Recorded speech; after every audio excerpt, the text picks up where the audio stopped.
Hello. അപ്പോൾ രാവിലെ തന്നെ കുളിച്ച് സുന്ദരിയായിട്ട് നമ്മൾ തൊഴാൻ പോകാൻ റെഡിയായിട്ട് നിൽക്കുകയാണ്.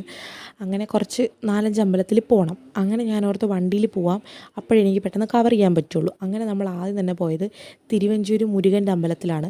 അവിടെ ചെന്ന് തൊഴുത് ആ സ്പോട്ടിൽ തന്നെ 3 അമ്പലമുണ്ട് കേട്ടോ. അങ്ങനെ അവിടെ കയറി തൊഴുത് ഇറങ്ങിയിട്ട് തൊട്ടപ്പുറത്ത് ദേവീക്ഷേത്രമുണ്ട്, അയ്യപ്പൻ്റെ അമ്പലമുണ്ട്. അപ്പോൾ ദേവീക്ഷേത്രത്തിലും പോയി. വെയിലൊക്കെ വന്ന് തുടങ്ങുന്നേ ഉള്ളൂ കേട്ടോ. അപ്പോൾ പെട്ടെന്ന് ഞാൻ പരിപാടികൾ തീർക്കുകയാണ്. അടുത്ത് നമ്മൾ അയ്യപ്പൻ്റെ അമ്പലത്തിൽ പോയി തൊഴുതു. അയ്യപ്പൻ്റെ അമ്പലത്തിൽ തൊഴുതിട്ട് ഇറങ്ങി വരുമ്പോൾ നല്ല തണലുള്ള സ്ഥലമാണ് കേട്ടോ അമ്പലത്തിനടുത്തുള്ളത്. അങ്ങനെ നമുക്ക് അടുത്ത സ്പോട്ടിൽ പോകാൻ വേണ്ടിയിട്ട് വണ്ടിയിൽ വന്ന് കണ്ണാടി വന്ന് കുറച്ച് ഷോ ഇറക്കി.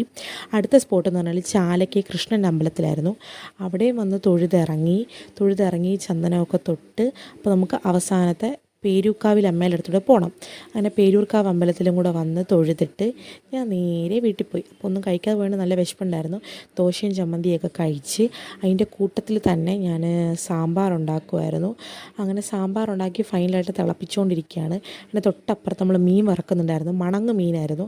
അങ്ങനെ മീനും വറുത്ത് ഞാൻ പാത്രമൊക്കെ കഴുകി വെച്ച് പെട്ടെന്ന് എനിക്ക് കുറച്ച് എഡിറ്റിംഗ് പരിപാടീസ് ഉണ്ട്. സോ പിന്നെ ഉച്ചയ്ക്ക് ചോറുണ്ട്. ചോറ്, സാമ്പാർ, കപ്പ, തോരൻ, മീൻ, അച്ചാർ, അങ്ങനെ കുറേ ഉണ്ടായിരുന്നു. പിന്നെ ജാതിക്ക പറിച്ചു കേട്ടോ അമ്മ. അപ്പോൾ അത് അച്ചാറിടാനുള്ള പരിപാടീസിലായിരുന്നു. അതൊക്കെ സെറ്റാക്കിയിട്ട് നമ്മൾ വൈകുന്നേരം അവൽ കഴിച്ചു. അവൽ കഴിക്കുന്ന തന്നെ സന്ധ്യയായി കേട്ടോ. അപ്പോൾ അതായത് ഡിന്നർ. അപ്പോൾ